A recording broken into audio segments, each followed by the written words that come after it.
Attention. If you thought the story of was intense, prepare for this immersion into ambition, regret, and revenge. This is a warning.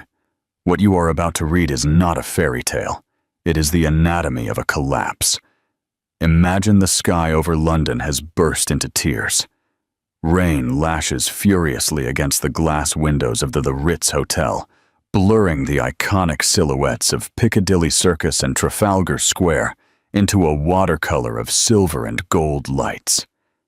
Inside the presidential suite, Ethan Cole, the real estate magnate who conquered the skies of the British capital with his glass towers, raises a crystal champagne flute, the bubbles catching the gleam of an antique chandelier. Facing him, Sabrina Voss, the seductive PR executive from the rival company, laughs softly, her red lips brushing the rim of her glass.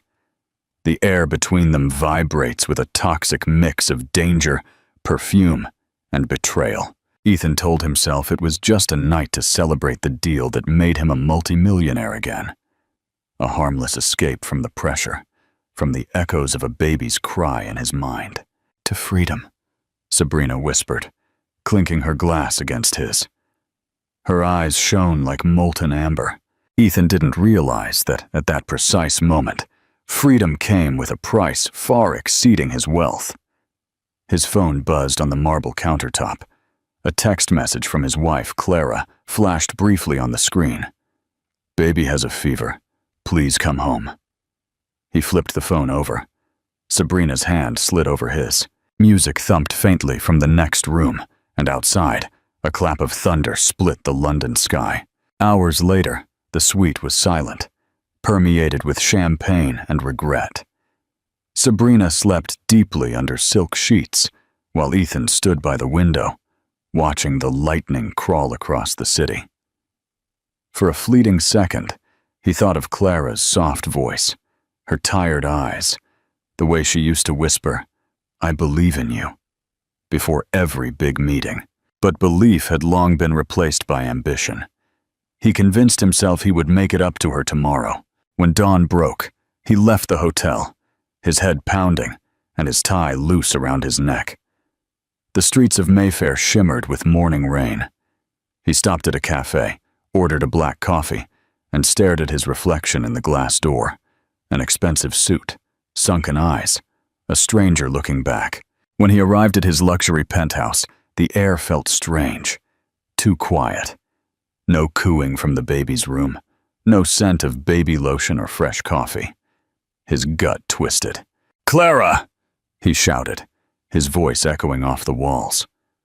Silence. Then he saw the crib. Empty. The baby's blanket folded neatly on the rocking chair. His heart hammered when he noticed the envelope on the countertop, her handwriting painfully familiar. He tore it open.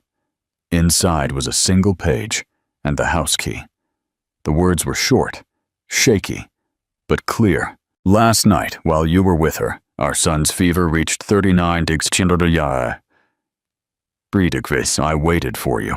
I finally understood I was waiting for a man who no longer exists." The key slipped from his hand, hitting the marble with a sharp, hollow sound. Rain streamed down the window like tears. His phone buzzed again. It was Sabrina texting. "Last night was unforgettable." Ethan dropped to his knees, realizing the truth too late. His wife and newborn son were gone, and with them, everything that had ever made him human. Chapter 1. The Predator's Ruin. The elevator doors opened to silence. Ethan entered his London penthouse, a space once filled with warmth, laughter, and the soft humming of a lullaby. Now it felt like a mausoleum. The faint scent of baby powder lingered in the air, cruelly mixing with the sterile coldness of the marble floors. His expensive shoes echoed with every step, reverberating through the emptiness around him. "Clara!" His voice shook. No answer, only the low hum of the refrigerator and the distant rumble of thunder. He called her name again, louder this time, but the only reply was the hollow echo of his own voice. On the dining table, a half-filled baby bottle, cold and untouched. Next to it, a framed photo of the three of them, taken just 2 weeks prior in Hyde Park. Clara's smile was soft, tired, but radiant. Ethan remembered that day vividly. She had joked about him never changing diapers, and he had laughed, promising he would start tomorrow. There would be no tomorrow. Not anymore. Panic surged. He grabbed his phone, dialing her number over and over, going straight to voicemail. He called the hospital. No recent admissions. He called her best friend. No answer. Every second felt heavier, as if the walls were closing in. He stumbled into the baby's room, a place Clara had painted herself in soft shades of blue and cream.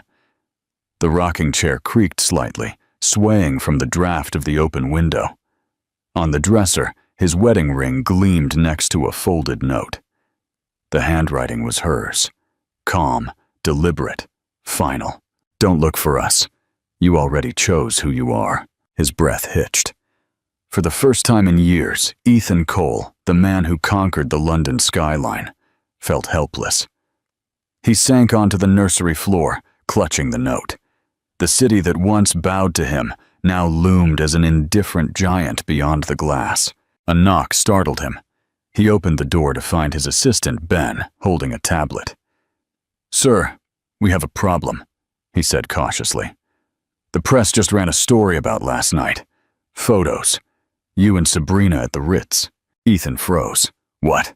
Ben showed him the screen. The headline screamed, "Property tycoon parties with mystery woman while wife cares for newborn." Below, a photo of Ethan and Sabrina laughing, champagne glasses raised, the city glittering behind them. His stomach churned. Within minutes, his phone exploded. Calls from investors, board members, journalists. His empire shuddered. Years of reputation undone overnight.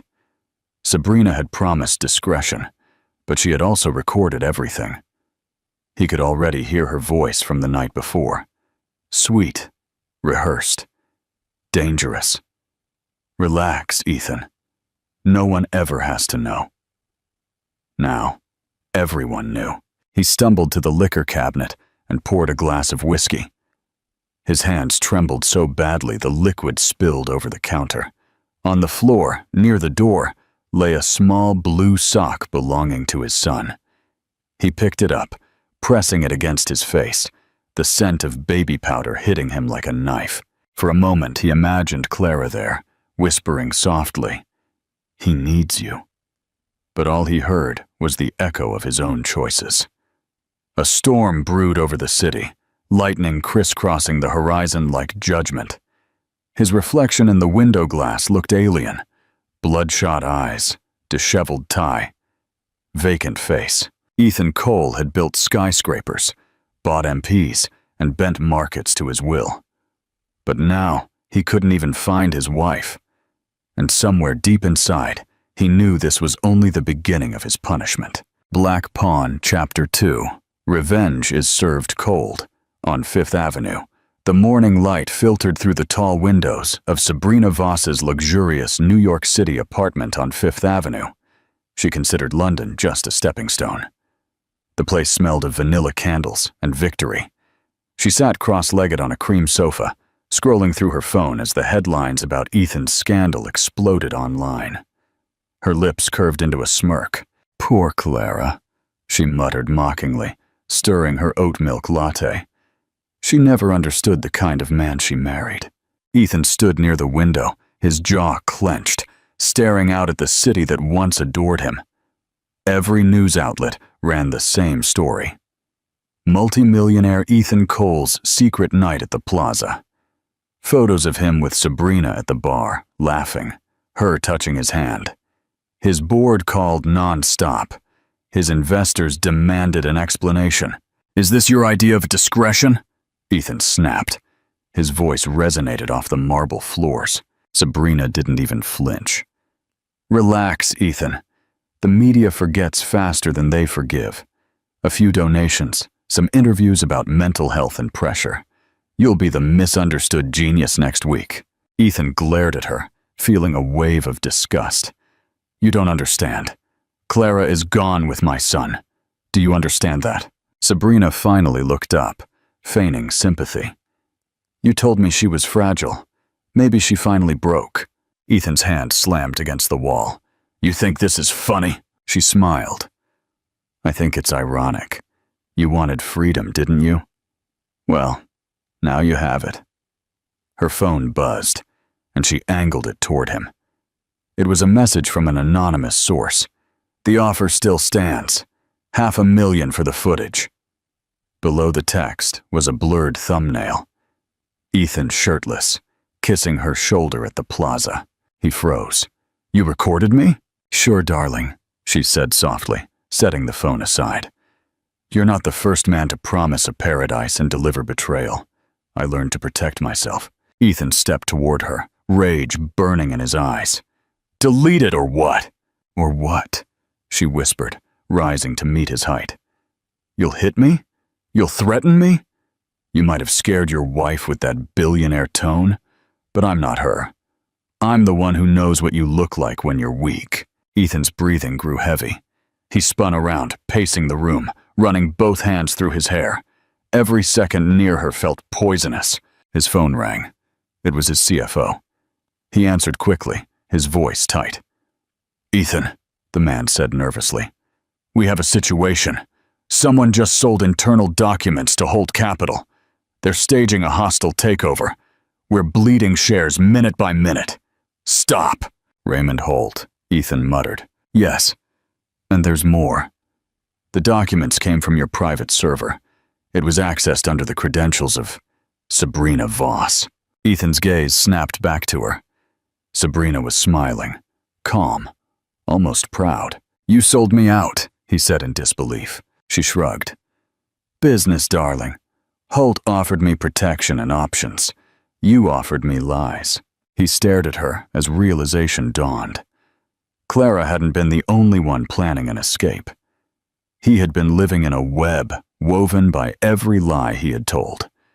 He grabbed his jacket, heading for the door. "This isn't over." Sabrina's voice followed him like silk and venom. "Oh, yes it is, Ethan. You just haven't accepted it yet."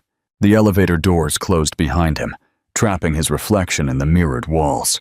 Tie crooked, face pale, eyes burning with fear. For the first time in his life, Ethan Cole was not the predator. He was the prey. And as the elevator descended, he knew one thing with chilling certainty. Sabrina Voss had just destroyed him in exactly the same way he had destroyed Clara. Chapter 3. The Planned Escape and the Mysterious Protector. The rain turned to sleet as Ethan Cole's black Mercedes roared through the night, his headlights cutting across the empty motorways leading north. The wipers thumped like a frantic heartbeat. He hadn't slept for 3 days. Every mile he drove felt like a confession. Somewhere beyond the freezing horizon were Clara and the child he had never truly known. He gripped the steering wheel until his knuckles were white. His phone, mounted on the dashboard, showed the last trace of her credit card usage. A bookstore in Porto, Portugal. She had always loved bookstores, the small, quiet ones where people still spoke in hushed tones, as if faith hadn't died out. He remembered once teasing her for buying paperbacks instead of reading on her iPad. "Some things are worth feeling in your hands," she had told him. He hadn't understood it then. He did now. The lights of the city of Porto appeared in the distance, muted, fog-shrouded, indifferent. He parked opposite a brick bookstore named Páginas del Puerto and stepped out into the cold, salt-scented air. Inside, a woman with silver hair looked up from the counter. "Can I help you?" she asked. He showed her a photo of Clara on his phone. "She was here 3 days ago. Did she say where she was going?" The woman hesitated, her eyes softening. "She had a baby with her. She bought a few books. Good Night, Moon, and a copy of Women Who Run with the Wolves. She paid cash. She asked about rentals near the coast." Ethan's chest tightened. "Did she leave a number?" "No, but she looked determined. like someone who wasn't coming back. He left the shop. The snow was falling harder now, coating the street in silence. The private investigator he had hired called a few minutes later. "Cole, you're not going to like this," the man said. "Your wife's car was found abandoned near Vigo, a coastal city in Galicia, Spain. No trace of her or the baby. Just static crackled before Ethan heard it. A baby crying. Faint but real. Where did that come from? Dash cam footage from a local delivery truck. Time stamped. The same night she disappeared. She was talking to a man before getting into another vehicle. Plates are impossible to trace. A man. Ethan's pulse spiked. Who? We don't know yet. But whoever it is, they're smart. Every digital trace of her vanished an hour after she met him. Bank accounts emptied. Phone wiped. GPS turned off. She didn't just leave, Cole. She erased herself. The call ended, leaving Ethan alone with the sound of the wind howling from the Atlantic. He looked out at the black waves crashing against the rocks. He realized Clara hadn't fled out of fear. She had planned it. Someone had helped her. Back in London, the world was reveling in his downfall. Sabrina had leaked another video clip, him whispering in her ear at the Ritz. "The wife is sleeping, darling," he had said in that recording. A line now plastered across every tabloid headline. His board voted to permanently remove him. His accounts were frozen. Journalists camped outside his penthouse, shouting questions about Clara's disappearance. He ignored them all, staring at the only trace he had left, a baby sock found in his SUV. He kept it in his pocket now, like a confession he couldn't escape. At midnight, a new email popped into his inbox. No sender, no subject. Just one sentence. "You taught me that power can destroy everything. Now you will learn what it feels like to lose it." Attached was a photo. Clara standing on a seaside cliff, the wind whipping her hair, her baby wrapped in her arms. She looked strong, free, untouchable. Ethan's throat tightened. For the first time in his life, the man who conquered London realized he might never get her back. Chapter 4. The story of a broken anchor. Long before Ethan Cole became the ruthless name featured in business magazines, he was just a broken man lying in a hospital bed, staring at ceiling tiles he couldn't count. 7 years prior, a car crash had left him with 2 fractured ribs and a shattered collarbone. The night it happened, he had been driving too fast in the London rain, furious after losing a deal. Fate, cruel and calculated, had brought him to St. Thomas's Hospital, and to her, Clara Morgan. She was not like the women Ethan was used to. No designer heels, no champagne laughter.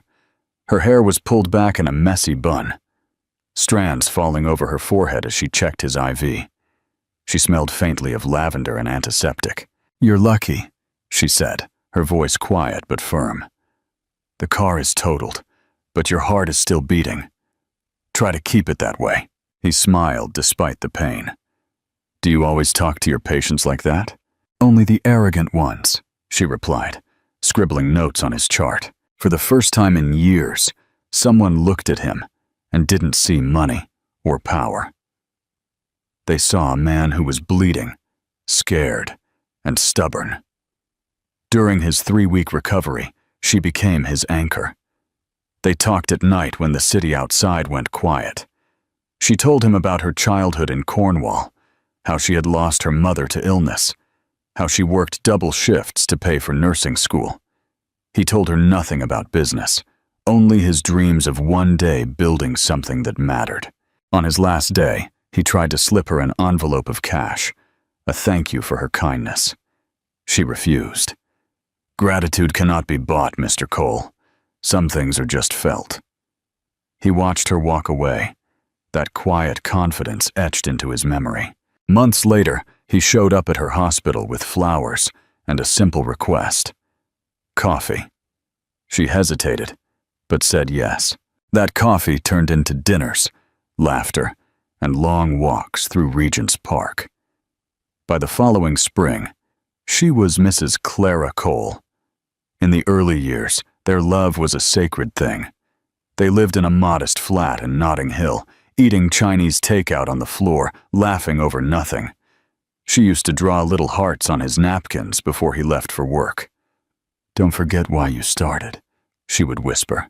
But the higher Ethan climbed, the less he looked down to see who was holding the ladder. Now, sitting in the darkness of a roadside motel near Vigo, he relived those memories like a confession.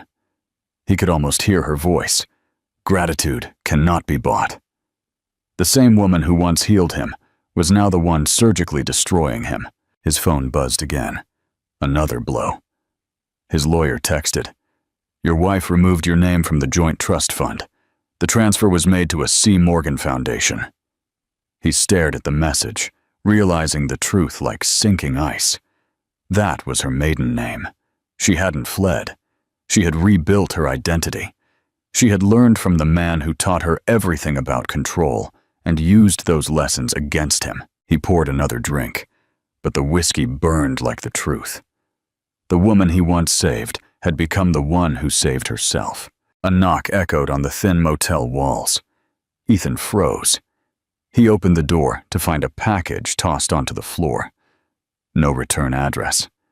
Inside was a single photograph. Clara smiling, holding their baby in front of a small clinic by the ocean. On the back, in her handwriting, "You once said you wanted to build something that mattered. I did."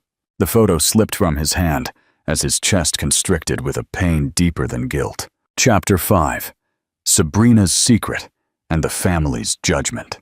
The morning after receiving Clara's photograph, Ethan Cole woke to the sound of his own breathing. Shallow, uneasy, human. The motel room was dark, smelling of damp carpet and stale whiskey. He hadn't slept. Guilt had replaced exhaustion as his companion. On the nightstand was the photo of Clara and his son, both smiling under gray skies, framed by a hand-painted sign. The Portside Clinic. He picked it up again, studying every line of her face. There was something new in her eyes. Strength. A quiet, unbreakable kind of power he had never seen. It terrified him. His phone buzzed. Sabrina's name flashed on the screen. He ignored it. It buzzed again and again, until he finally answered. "What do you want?" he growled. "Relax," Sabrina purred. "I'm just calling to check on you. You've gone dark. Bad for business." "There is no business left," he snapped. "Oh, there's always business," she said. Especially when there's a baby involved." Ethan froze. "What did you say?" Sabrina's tone shifted. Smooth. Deliberate. "You think you're the only one with secrets, Ethan? You think your wife is the only woman who can disappear?" He gripped the phone tighter. "If you're hinting at what I think you're hinting at." "I'm not hinting," she cut in. "I'm telling you, I'm pregnant." Silence swallowed the line. It felt like a bullet had exploded behind his ribs. "That's impossible," he said quietly. "You're lying." "Maybe," she said, her smile audible over the phone. "But imagine what the tabloids would do with this story. Disgraced magnate impregnates mistress while wife vanishes with newborn. It writes itself, doesn't it?" Ethan's knuckles turned white around the phone. "What do you want?" "A deal," she said softly. $5 million? I'll disappear, shut up, and the world never needs to know you're a double monster." He laughed bitterly. "Do you really think I have that kind of money left? Holt is wiping me clean." "Oh, I know," she said. "That's why I also took the liberty of sending our little video to him. Let's just say he pays better than you." The line went dead. Ethan stared at his reflection in the cracked mirror above the sink. His reflection was unfamiliar. Sunken eyes, 5 o'clock shadow. A suit that once cost £3,000 now hung loosely on his frame. He saw the man Clara used to love buried beneath the arrogance and greed, and he hated what looked back. A notification flashed on his phone. "Breaking news. Raymond Holt expands holdings, acquires Cole Realty subsidiary. It was official. The empire he built from nothing now belonged to the man he had once begged for a job. The man who, rumors suggested, had dated Clara before she met Ethan. The world, it seemed, had a cruel sense of irony. Later that night, there was a knock on his door. He opened it, expecting reporters. Instead, it was a courier holding a brown envelope. No name, no return address. Inside, a single sheet of paper read, "You built your kingdom on betrayal. Now watch it crumble, one lie at a time." Attached was a USB stick. He plugged it into his laptop. Dozens of files popped up. Board communications, financial transfers, insider trading evidence. Sabrina's voice was faintly heard on the first recording. "He doesn't care who he ruins, Raymond. Just make sure he never breathes the same air as her again." Ethan's stomach churned. His sins had come full circle. Every lie he had told now had a voice, every secret, a witness. As he sat there, his face illuminated by the screen's glow, he realized the cruelest truth of all. He wasn't just betrayed. He had trained his betrayers.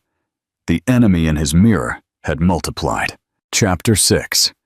The reveal in the snow's silence. Snow fell in thick, silent sheets outside Ethan's motel room window. The world outside was white and unforgiving, like a blank page, daring him to start over. He hadn't eaten for 2 days. Every call to his lawyer ended in another loss. Accounts frozen, assets seized, a federal investigation pending for insider trading. The empire that once bore his name now belonged to Raymond Holt, but the pain that cut him deepest was the silence. No word from Clara, no sound of his sons crying. Just an empty phone screen that mocked him with nothingness. He was sitting on the edge of the bed, his head in his hands, when an email notification flashed on the laptop screen. The sender field was blank. The subject read, "Stop looking for her." Ethan's pulse quickened. He clicked it open. "She is safe. She doesn't need your apologies or your money. Keep looking, and I will bury every secret you've hidden. You taught her how to survive. She learned better than you think." Below the text was a single attached file, a photo. Clara stood on a cliff overlooking the ocean, bundled in a dark coat, the baby in her arms. Behind her, a man stood slightly out of frame. Broad shoulders. Familiar posture. Ethan zoomed in until his heart stopped. It was Michael Reed, Clara's older brother. Memories hit like glass fragments. Michael had been there the night Ethan proposed, shaking his hand reluctantly. He had been at their wedding, whispering to Clara during the vows, "Don't let him turn you into a trophy." Ethan had dismissed him, calling him overprotective. Now, that same man held his wife's life in his hands. The phone rang, vibrating violently against the nightstand. A blocked number. Ethan hesitated, then answered, still trying to act like the savior. A deep voice said, "Michael, where is she?" Ethan demanded. "You have no right." Michael cut him off. "I have every right. You lost yours when you chose a hotel room over your family." "You don't understand," Ethan retorted. "I made a mistake." "No," Michael interrupted coldly.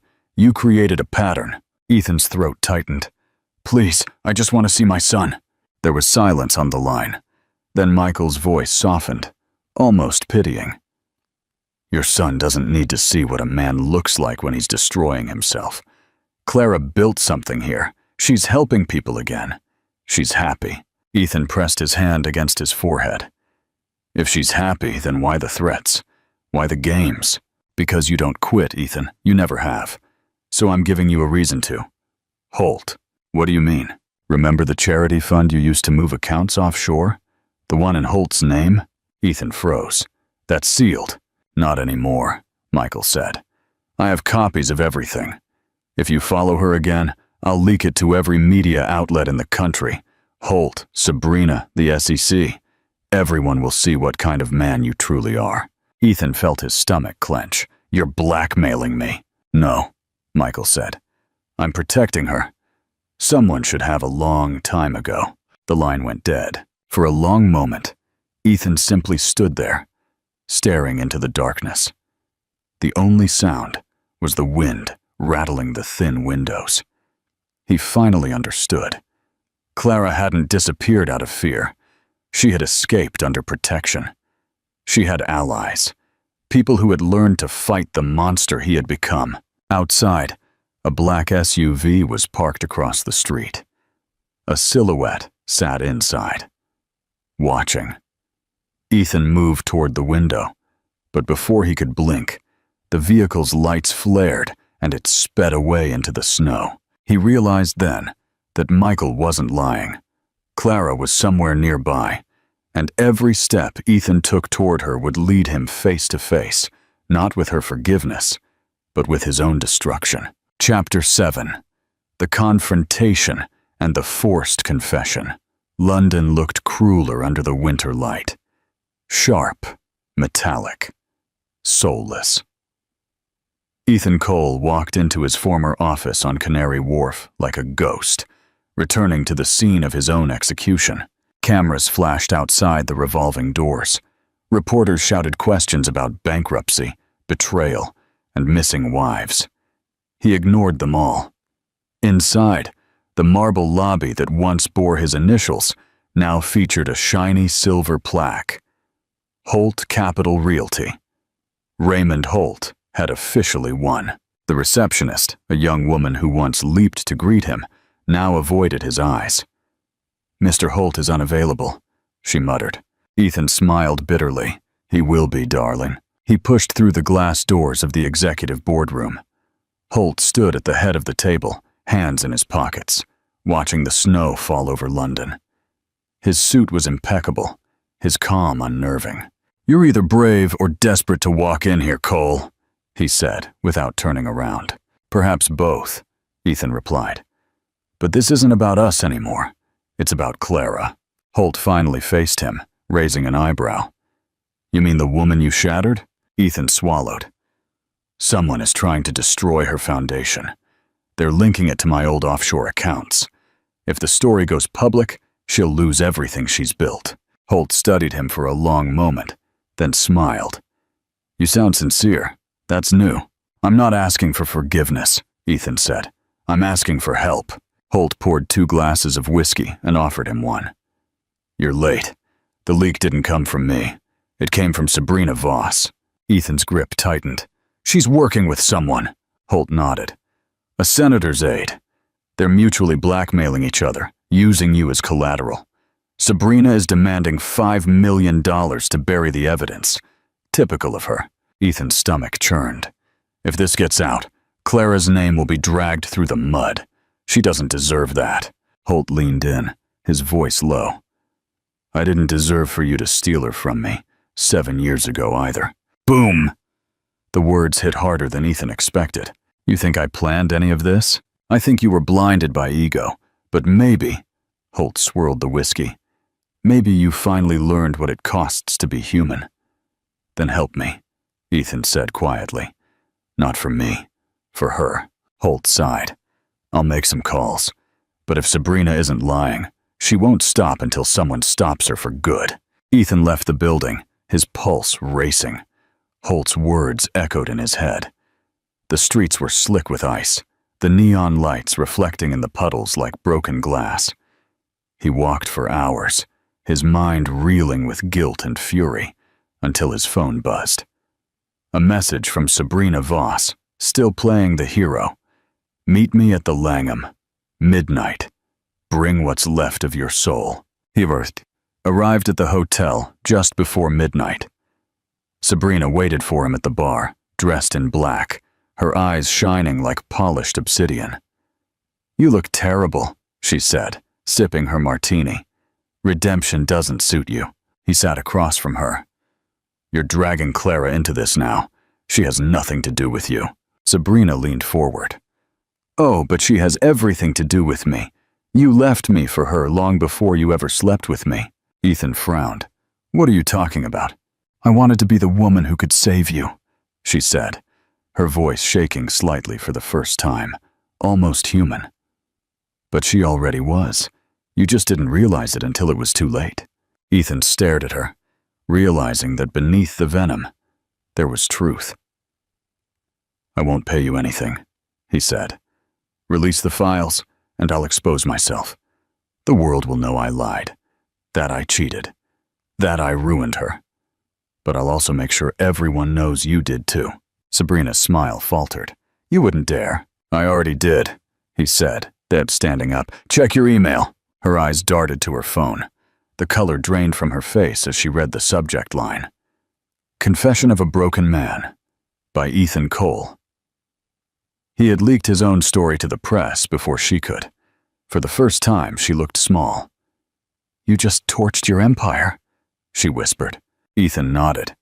Exactly. Now you have nothing left to blackmail me with. He walked out of the Langham without looking back, the sound of glass shattering echoing behind him. Outside, the snow fell again, but for the first time, it didn't feel cold. Chapter 8. The Eye of the Storm and the Final Test. The storm rolled in from the Atlantic like punishment itself, violent, unforgiving, and deafening. The sky over the Cornwall coast was a bruise of gray and silver. Waves pounded the cliffs with the fury of something ancient. In the small seaside cabin, Clara Cole rocked her son as thunder rattled the windows. Every flash of lightning illuminated the walls, where shadows danced like ghosts of her past. Michael burst through the door, soaked to the bone. The bridge is flooding, he said, placing a flashlight on the table. We'll lose power soon. I called the village, but the roads are already closing. Clara tried to stay calm, but the baby was crying. A high-pitched, frightened wail that cut through the wind's howl. She rocked him gently, whispering, It's okay, Noah. Mommy's here. Yet even as she said it, she wasn't sure she believed it. The lights flickered once, twice, and went out. Darkness swallowed the room. The only sound was the rain beating on the roof. Michael lit the flashlight, the golden glow trembling in his hand. We'll have to ride it out, he said. The generator is out. Clara nodded, hugging Noah tighter. How bad is it? Bad enough that no one's coming until morning. He looked at Clara, hesitating. You should rest. But sleep was impossible. Every gust of wind sounded like a warning. Every creak of the wood reminded her that danger had a way of finding her, even in the most hidden places. She sat by the window, watching the ocean that had sheltered and imprisoned her. Then, in a flash of lightning, she saw it. Headlights cutting through the rain, a car crawling up the flooded drive. Michael, she whispered, there's someone out there. He joined her at the window, his face tight. No one should be driving in this, unless... The sentence died on his lips. The car turned into their drive, tires hissing on the wet gravel. Clara's heart hammered in her chest. She recognized that shape. Sleek, black, relentless. The Mercedes. Michael grabbed his coat. Stay here, he ordered. Clara didn't move. Her hands shook as she watched him disappear into the storm. Minutes felt like hours. The rain hit harder, seeping through the roof, then screaming, muffled, distant, but unmistakable. Michael's voice. She set Noah down gently in his crib, then ran for the door. The cold hit her like knives as she stepped out into the storm, the wind nearly knocking her down. Lightning split the sky, and for a moment she saw them. Michael standing inches from another man, fists clenched, rain pouring down their faces. Ethan. He looked nothing like the man she remembered.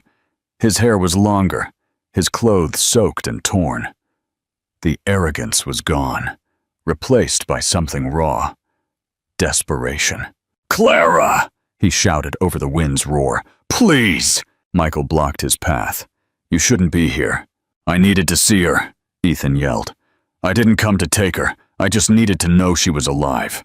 Clara's voice cut through the chaos. "Why now, Ethan?" He turned to her, his eyes blazing with a grief she didn't recognize. "Because I finally understand what I destroyed. I don't want forgiveness. I just want to help, if you'll let me."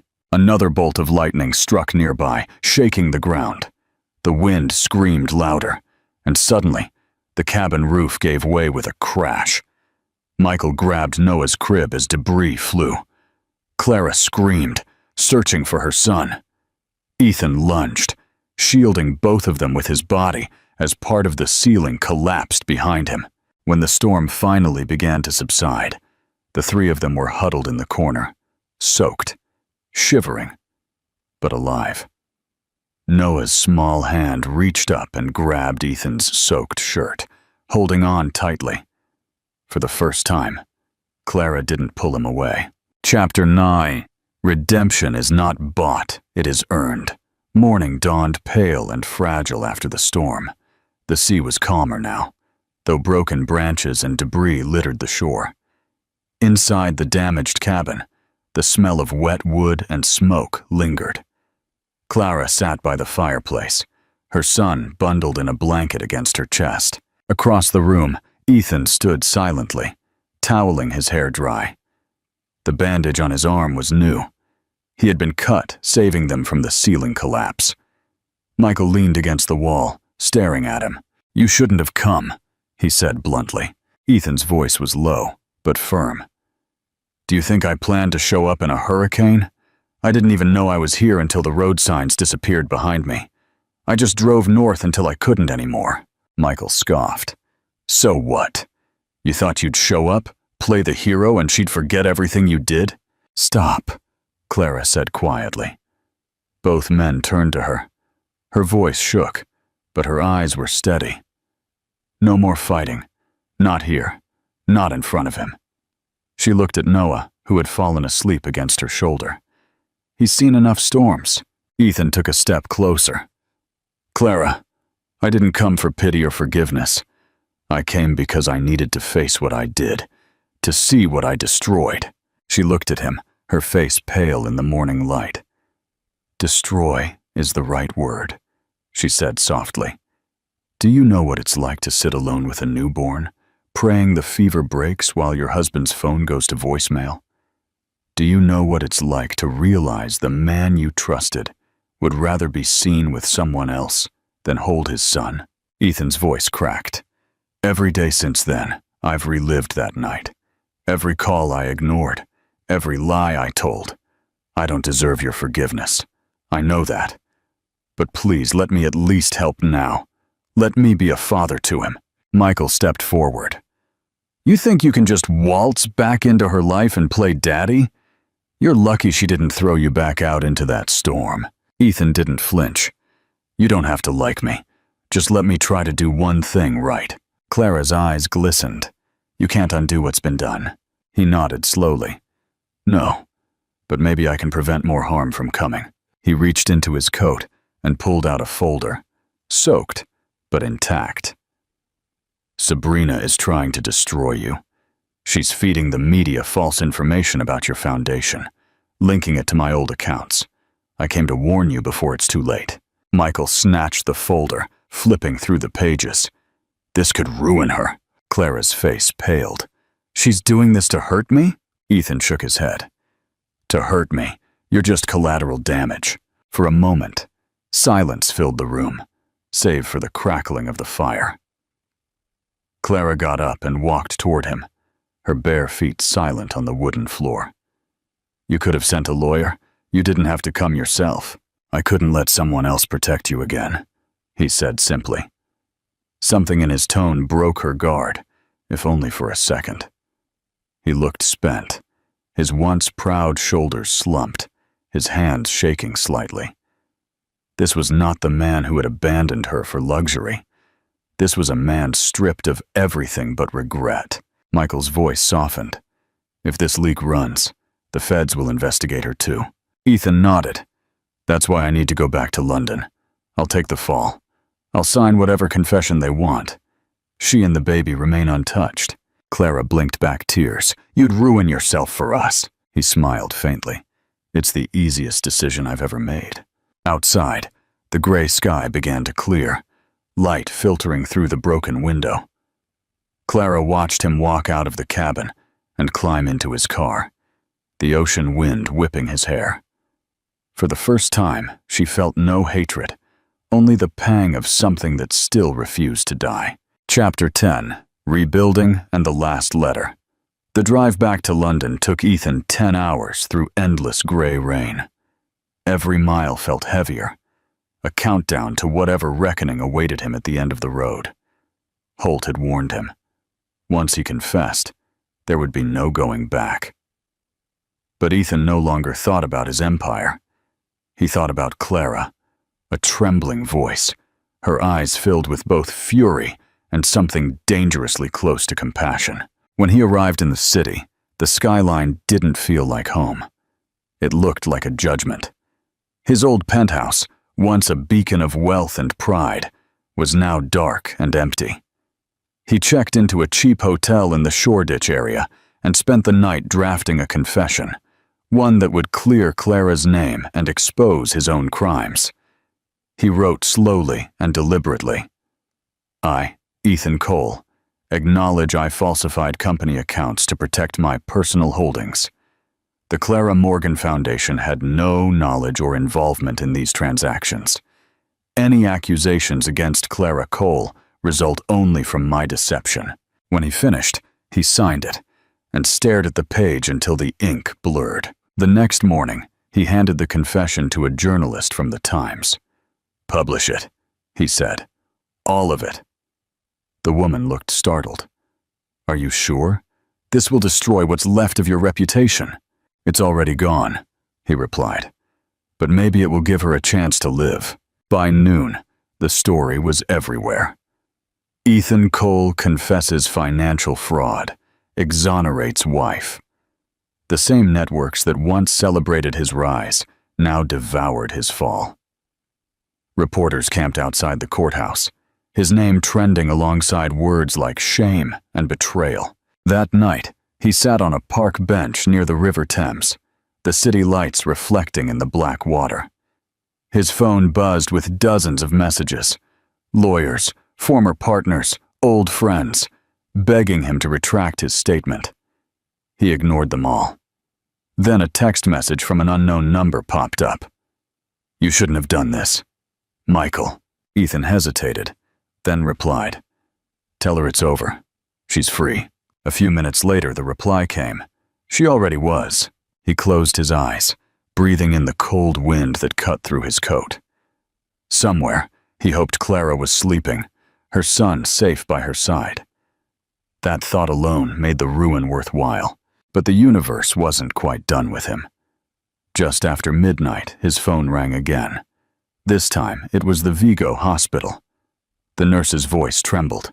Mr. Cole, your son was admitted an hour ago. High fever, severe infection. Mrs. Cole requested you be notified. Ethan's blood ran cold. Is he okay? He's stable, but it's critical.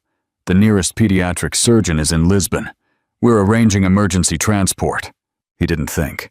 He simply ran. 6 hours later, he was in the hospital corridor, disheveled, breathless, and terrified. Through the glass window of the small intensive care unit, he saw Clara sitting beside Noah's bed, holding the boy's hand. Machines beeped softly, fragile reminders of how thin the line between life and loss was. She looked up when she sensed his presence. Their eyes met across the glass. For the first time, there was no rage, only exhaustion, fear, and something deeper than either of them could name. He opened the door, and Clara didn't stop him. He walked to the bedside and gently touched his son's small arm. "Hello, little man," he whispered. "It's Dad." Noah stirred slightly, his eyelids fluttering. Clara's voice was soft but unsteady. "He's been calling for you in his sleep." Ethan swallowed. "I'm here now." The doctor walked in, explaining the situation in a rush. Noah would need immediate surgery. Ethan turned to Clara. "Let me take care of it. I'll pay for everything. Please, just let me do this one thing right." She nodded slowly, tears overflowing. "Just don't disappear again." He held her gaze. Never. That night, Ethan stayed awake beside the hospital bed, his hand resting on his son's. Every beep of the monitor was a reminder of the life he almost lost twice. And for the first time in years, he prayed. Chapter 11. The Dawn of the New Man. The surgery lasted 4 agonizing hours. Ethan paced the hallway outside the pediatric OR like a man awaiting his own verdict. Every passing second was punishment for years of selfishness. Through the glass wall, he could see the faint outline of his son's tiny body under the bright surgical lights, a sight that reduced him from Titan to nothing more than a father praying for mercy. Clara sat nearby, her hands clasped, her lips trembling in a silent prayer. The same woman he once left crying alone in their penthouse was now the strongest person in the room. When she finally spoke, her voice was barely a whisper. "They said the infection spread fast. If we had come later." She trailed off, unable to finish. Ethan slumped into the seat beside her. "He's a fighter," he said softly. "He got that from you." Clara didn't look at him. "He almost didn't make it because of you. If you wouldn't," he gently cut in. I know, Clara." For a long moment, the only sound was the rhythmic hum of hospital machinery. Finally, the surgeon came out. Exhaustion was etched onto his face. "He's stable," he said. "The operation was a success. He'll need time to recover, but your son is going to be okay." The relief was so sharp it almost hurt. Clara broke down crying, covering her face with her hands. Ethan exhaled shakily, his shoulders shaking. "Thank you," he whispered. But the doctor had already moved on to the next emergency. When the nurse allowed them in, Noah was asleep under soft white sheets, his little chest rising and falling slowly. Clara sat by his bedside, stroking his hair. Ethan stood behind her, hands in his pockets, afraid to breathe too loudly. "He looks like you when he sleeps," she said softly. Ethan swallowed. "Then I'll make sure he never looks like me when he wakes up." That night, as Clara rested her head on the bed, Ethan quietly left the room. He found the hospital chapel, a small, dark space filled with flickering candles. He was not a praying man, but now he knelt, the cold tile beneath him anchoring the moment. "If you let him live," he whispered, "take what's left of me instead." It wasn't a bargain. It was a surrender. The next morning, sunlight filtered through the blinds. Noah was awake, small fingers reaching for the light. Clara smiled despite her exhaustion. Ethan stood at the foot of the bed, watching silently. When she caught his eye, she said softly, "You didn't have to stay." "I wanted to," he replied. "I needed to." "Well," Clara studied him, her eyes filled with something uncertain. Not forgiveness. Not yet. But the first glimpse of understanding. She shook her head. "You've already lost everything. You owe us nothing." He smiled faintly. "Maybe not, but I owe him everything." Over the next few weeks, Ethan remained in Galicia. He volunteered at the hospital, discreetly donating with anonymous checks. He rebuilt the storm-damaged clinic roof himself, driving nails into the wood with blistered hands.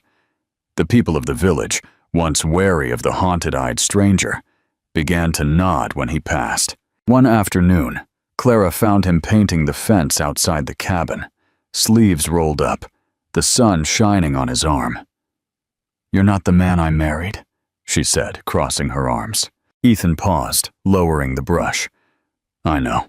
You're trying too hard." He turned to her, his eyes steady. "No, Clara. I'm trying just enough. For the first time in years." She smiled. Small, reluctant, but real. As she turned back toward the house, he whispered to himself. Slowly, because redemption, he was learning, never comes in a rush. It arrives in the quiet sound of a child's laughter, the weight of a hammer, and the slow forgiveness of a woman who once thought he was lost forever. Chapter 12. The Final Judgment in London. The winter sun over London did little to warm the coldness in the air. Ethan Cole stood on the steps of the courthouse, watching a crowd of reporters descend like vultures, circling the dying remnants of his past. Cameras flashed. Microphones were thrust at him. Questions flew like glass shards. Mr. Cole, is it true you surrendered your remaining assets? Did your mistress blackmail you? Are you still in contact with your wife? He said nothing. Silence was his final defense.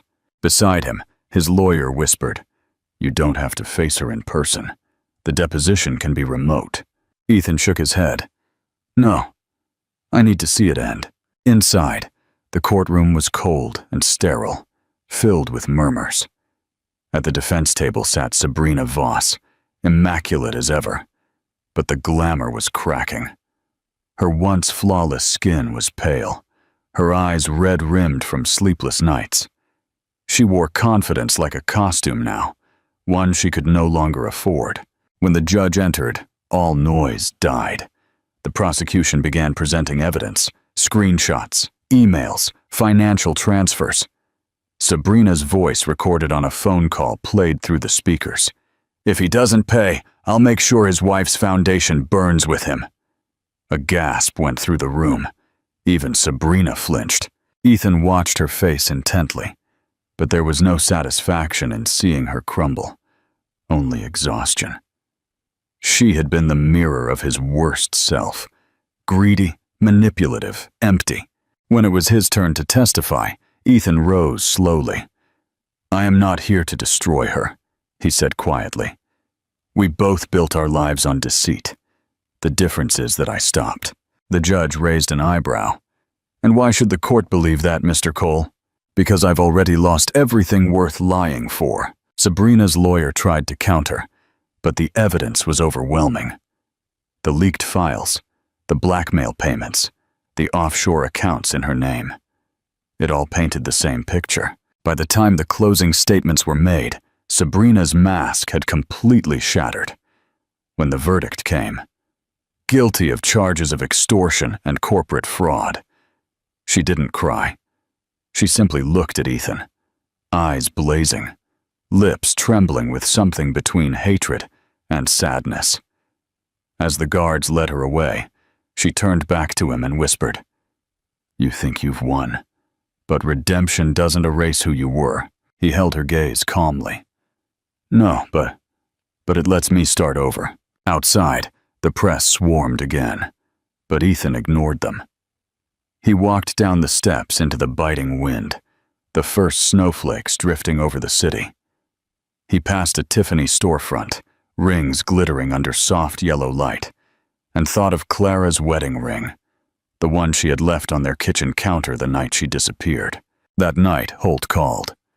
"You did the right thing," he said. "She'll serve time. The story is fading. Clara's name is clean again."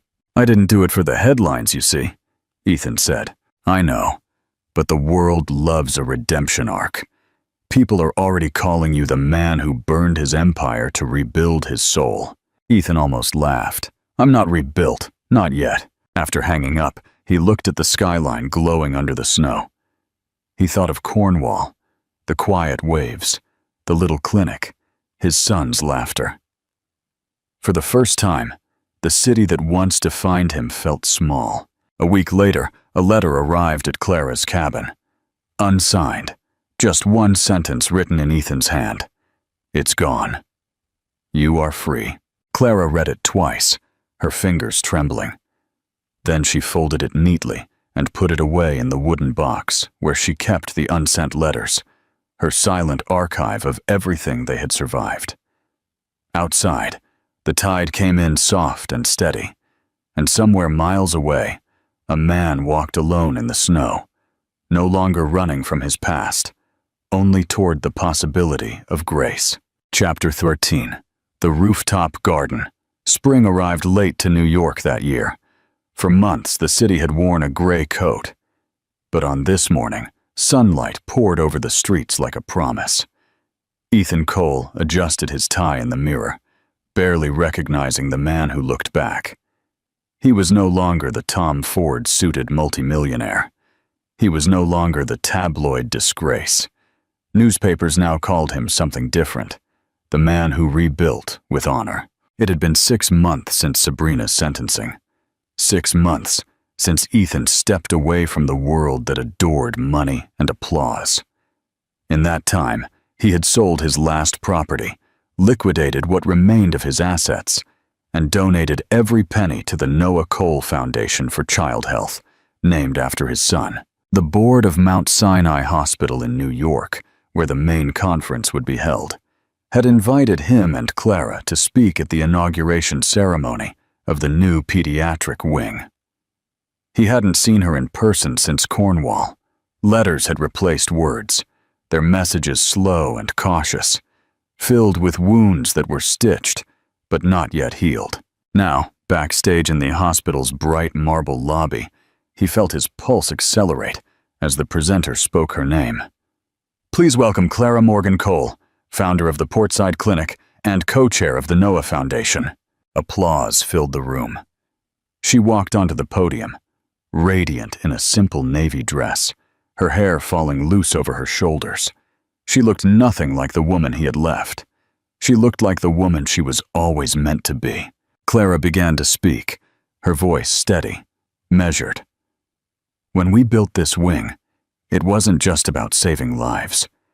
It was about rebuilding faith in ourselves, in compassion, in the idea that people can change. She paused, then looked directly at him through the crowd. Even those who have lost everything.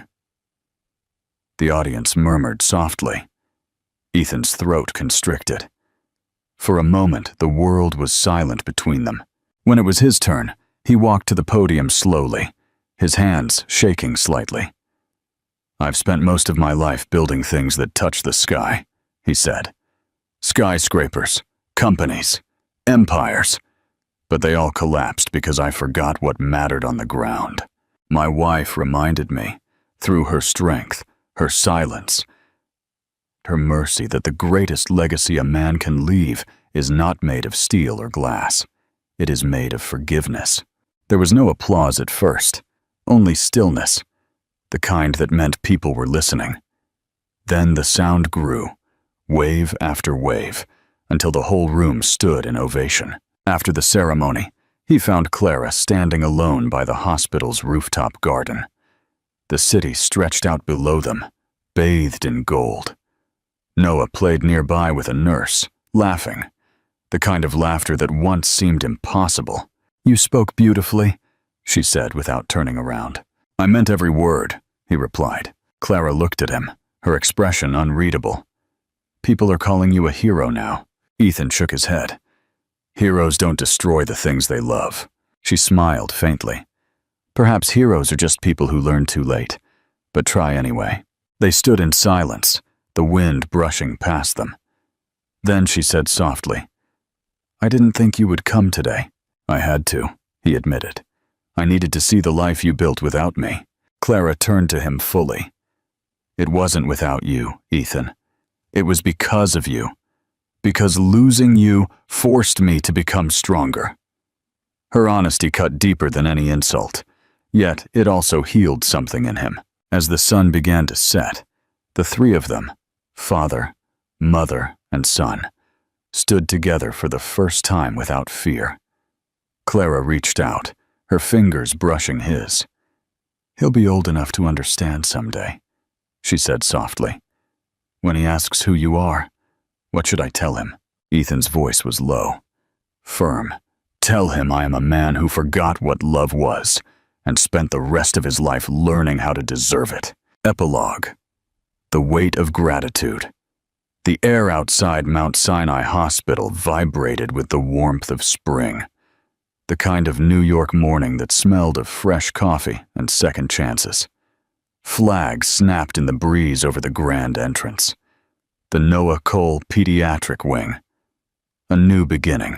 A year after that day, Ethan and Clara met in Porto, the place where everything had fallen apart.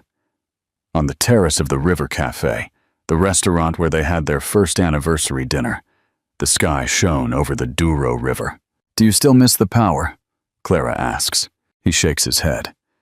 "I used to chase the applause. Now I chase the quiet, and I learned the quiet can be loud in all the right ways." Noah runs up to them with a drawing. "Dad, look! A dragon!" Ethan lifts him into his arms, laughing. "A strong dragon, just like you." Clara watches them, the setting sun reflecting in her eyes. She reaches out, touching Ethan's hand. "You didn't have to wait for it. Sometimes life surprises you." And for the first time in his life, Ethan didn't feel like he had won a battle or closed a deal. He felt something far rarer: peace. It was the quiet, shaky rebirth of trust, reflection, and call to action. Friends, this is a story about the true cost of blind ambition. Ethan Cole lost everything: his empire, his reputation, his family, to finally find what mattered. Tell us in the comments, what was the most shocking moment of Ethan's downfall? Do you think his redemption is sincere or just a sophisticated form of atoning for his guilt? Remember, no matter how far you fall, you can always rebuild. If this saga of betrayal and forgiveness moved you, be sure to hit like and subscribe to our channel for more stories that remind us that healing begins the moment we decide to face our own reflection. Share this story with someone who needs to know it's not too late.